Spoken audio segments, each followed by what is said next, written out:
जुलाई 8 रे खोला जीवनी श्रीमंदिर रत्नभंडार स्पष्ट करिसेंती आईन मंत्री पृथ्वीराज हरिचंदन। जुलाई 8 रे रत्नभंडार खोला जीवा नै छत्तीसा नियोग बैठक रे कोनोसी निष्पत्ति निया जाय नथिबा से कहिसेंती। एएसआई अधिकारी एनै विभ्रांतिकर विवृत्ति दैछंती। संपृक्त अधिकारी उपरे कड़ा कार्यानुष्ठान निया जिवो बोली आईन मंत्री कहिसेंती।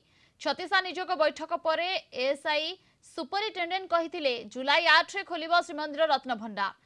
रथयात्रा परदिन रत्नभंडार खोलिबाकू श्रीमंदिर परिचालना कमिटी बैठक में निष्पत्ति होइतिबा एवं रत्नभंडार कोर कमिटी सदस्य और वैषयिक कमिटी सदस्यों उपस्थिति रे खोला जिवो बोली से कहिथिले।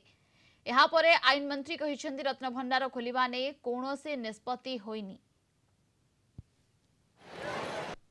8 तारिख दिन रत्नभंडार खोल से दिन इन्स्पेक्शन जहाँ किसी स्टेप नि विषय दिन डिसीजन नि अलरेडी जो रत्नभंडार जो कमिटी गठन होमर अच्छी कोर कमिटी गठन आमर जो टेक्निकल कमिटी अच्छा समस्त प्रेजेंस रे से दिन रत्नभंडार खोल खोलिक अनुधान कर तुरंत भाव में जहाँ कार्य कार्य कर देखो छत्तीसा नियोग बैठक में कौन निष्पत्ति है ना विशृंखलित भाव में जड़े एएसआई अधिकारी ए बाबद गोटे भ्रांत खबर सीधासख भाव में देती ए बाबद सरकार एपर्यंत निष्पत्ति नबार प्रक्रिया अच्छा केबे हम कौन हम से कथा बहुत शीघ्र जना पड़ो एवं सरकार निष्पत्ति पूर्व जो विभ्रांतिकर तथ्य जड़े सरकारी अधिकारी की देते विरुद्ध में जहाँ कार्यानुष्ठान निया कथा यथाविधि निया सरकार निष्पत्ति नेला पर से कथा हम तेणुक आपण मैंने से कथाटा को अजथार तर्जमा करूँ ना गोटे कथा हूँ जड़े विशृंखलित लोक जी कि निज दोष जो से कथा करिसेंती दृढ़ कार्यानुष्ठान निया।